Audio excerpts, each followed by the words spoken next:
ইন্দ্রাণীস কিচেনে আপনাদের স্বাগত। চলে এসেছি নতুন একটি রেসিপি নিয়ে। আজ আমি গাজর আলু ভাজার একটা সিম্পল রেসিপি আপনাদের দেখাবো। এই জন্য নিয়ে নিয়েছি দুখানা আলু আর গাজর। এগুলোকে এখন কাটতে হবে।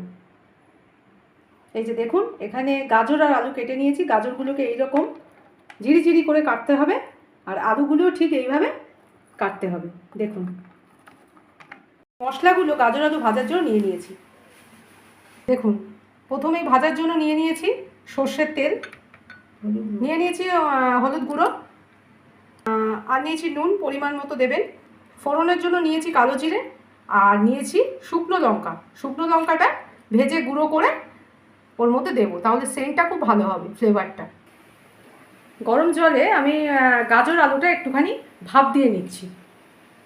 দেখুন, মিনিট দুই ভাপ দিলেই হয়ে যাবে, রাখতে হবে। এই যে গাজর আর আলু ভাপ দেওয়া হয়ে গেছে, দিয়ে জলটা ঝরিয়ে রেখেছি। দেখুন, গরম তেলে শুকনো লঙ্কা আগে ভেজে নিচ্ছি, ভেজে তুলে রাখছি, পরে এটা কাজে লাগবে। দেখুন, গরম তেলে কালো জিরা ফোড়ন দেওয়া হচ্ছে। এবার ভাপ দিয়ে রাখা গাজর আলু এই তেলের মধ্যে দিয়ে দেওয়া হচ্ছে। দেখুন,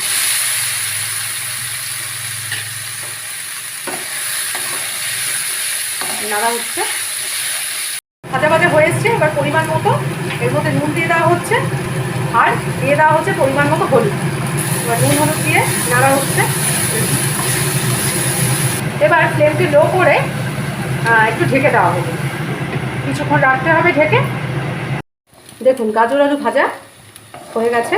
দেখুন, দেখেই বোঝা যাচ্ছে হয়ে গেছে। এই দেখুন, যে শুকনো লঙ্কাগুলো ভেজে রেখেছিলাম, এবার গুঁড়ো করে এর উপরে ছড়িয়ে দেব। দেখুন, এইভাবে দিয়ে দেওয়া হচ্ছে।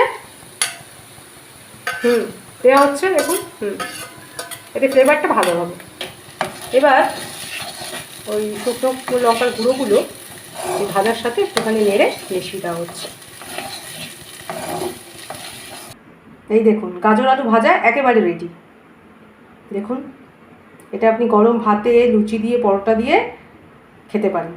খেয়ে জানাবেন কেমন লাগলো। আর চ্যানেলটা সাবস্ক্রাইব করবার অনুরোধ রইল। লাইক, কমেন্ট, শেয়ার অবশ্যই করবেন। আপনারা লাইক করলে, কমেন্ট, শেয়ার করলে আমরা উৎসাহ পাবো কাজে, আরও নতুন নতুন ভিডিও তৈরি করতে পারবো। তাহলে জানাবেন যে আপনাদের এটা কেমন লাগলো। আজকের মতো ভিডিওটা এখানেই শেষ করছি। সবাই ভালো থাকবেন, সুস্থ থাকবেন। আজকের মতো ভিডিওটা এখানেই, আবার হাজির হয়ে যাব নতুন একটা ভিডিও নিয়ে আরও একদিন। টাটা।